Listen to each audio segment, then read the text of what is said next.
Non, c'est une œuvre que Poulenc qualifiait lui-même de monstrueuse.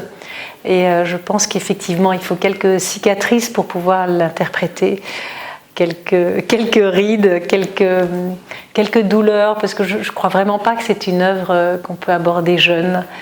Il faut avoir vécu soi-même la passion, la rupture amoureuse pour pouvoir incarner ce rôle qui est extraordinaire, il faut bien le dire. C'est d'abord écrit par Cocteau, puis mis en musique beaucoup plus tard par Poulenc. Et en fait, ce soir, on a interprété 2 œuvres, mon ami Jean-Marc Bouget et moi-même. La Dame de Monte-Carlo, qui est un petit monologue lyrique qui dure à peu près 7-8 minutes, et puis La Voix humaine de Poulenc-Cocteau. Donc, à la fois, ce sont 2 femmes qui n'ont pas d'âge.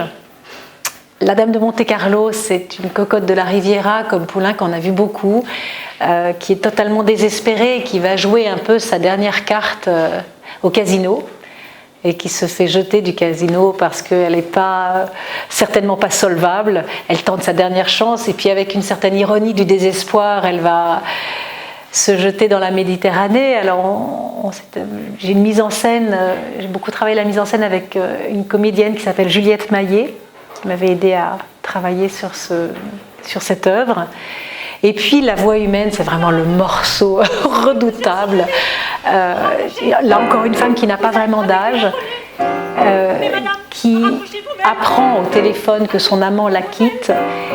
Et en ce qui me concerne, j'ai souhaité donner un éclairage un petit peu différent à ce qui était écrit, à savoir emmener le public vers une interrogation. Peut-être que cette rupture, peut-être que cet amant qu'elle a au téléphone est un fantasme.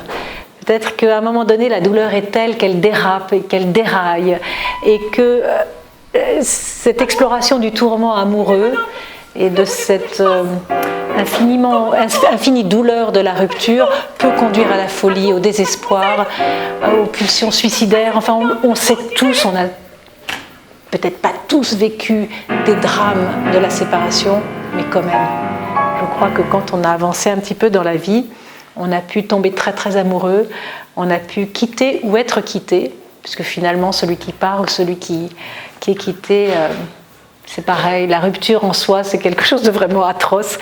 Et quand Poulenc a mis cette œuvre en musique, l'interprète c'était Denise Duval qui était absolument splendide, les 2 souffraient d'une rupture. Donc il y avait une espèce de...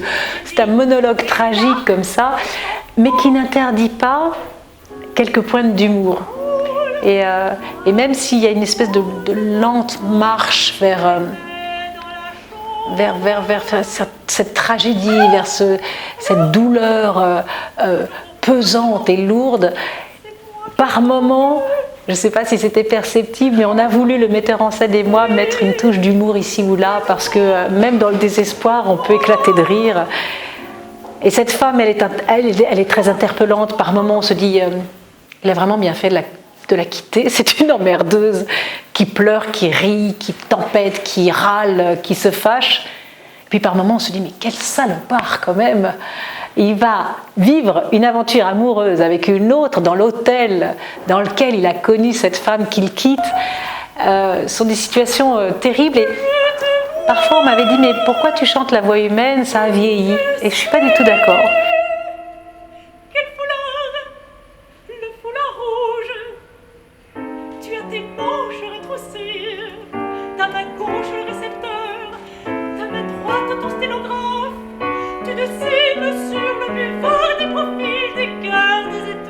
Je pense que, effectivement, quand elle a été écrite en 38, je crois, 30 ou 38, je vais dire une bêtise, on passait par des téléphonistes et on demandait des numéros et les opératrices entendaient la conversation. Mais aujourd'hui, on a le même problème avec les téléphones portables. Le nombre de fois où je dis « Allô, allô, je ne t'entends pas », mais c'est exactement ce qu'on dit dans La Voix humaine, c'est incroyable. Et puis, il y a cette lâcheté de la rupture par téléphone. La rupture, ça doit se faire les yeux dans les yeux. Mais ça se fait de plus en plus par SMS. Les jeunes de 20 ans à 70 ans se quittent parfois avec une lâcheté confondante en envoyant un petit message ou en le disant par téléphone, puis ça coupe, tant mieux, ça coupe, j'ai plus à gérer le désespoir de l'autre. Donc je pense qu'elle est Cette œuvre, elle est absolument intemporelle et je ne crois pas qu'elle ait pris une ride, finalement. Et puis la musique de Poulenc est incroyable parce qu'elle donne une atmosphère extrêmement hitchcockienne. On invite le public dans cette alcôve, dans cette chambre, dans ce... C'est vraiment un drame de l'intime. Et où chacun dans le public se retrouve un petit peu souvent. Et je dis souvent en plaisantant que je devrais distribuer du chocolat ou du Prozac à la fin, parce que c'est vrai que c'est assez intense. Et oui, le public sort avec un poids sur les genoux, mais les interprètes, le pianiste comme la chanteuse, on perd 2 ou 3 kilos à chaque fois, parce qu'on y laisse des plumes, forcément, si on est sincère. Il faut une part d'improvisation. Alors la musique est écrite, évidemment, mais Poulenc était très très précis dans ses intentions. Par moments, il écrit sur la partition, presser un peu plus, au comble de l'angoisse. C'est incroyable d'écrire ça. La plupart des compositeurs mettent des nuances, forte, piano, pianissimo, mais lui, il indiquait les intentions de jeu.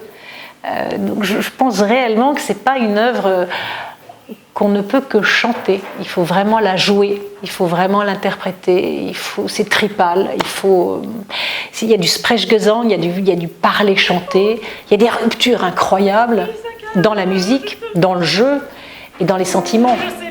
On doit pouvoir passer insensiblement d'une extrême tendresse, d'une fragilité totale et d'une fureur incroyable, d'une violence démoniaque. C'est une sorcière. Et puis en même temps, c'est un petit oiseau fragile, tombé du nid. Tout ça, mais c'est nous, femmes, je crois.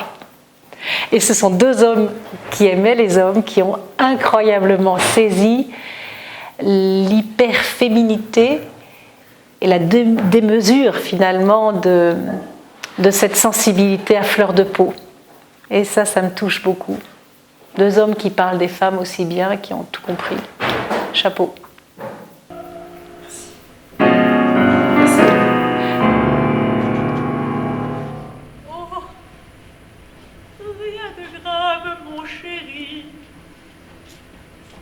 Je mentais en te décrivant ma robe et en te disant que j'avais dîné chez Marthe.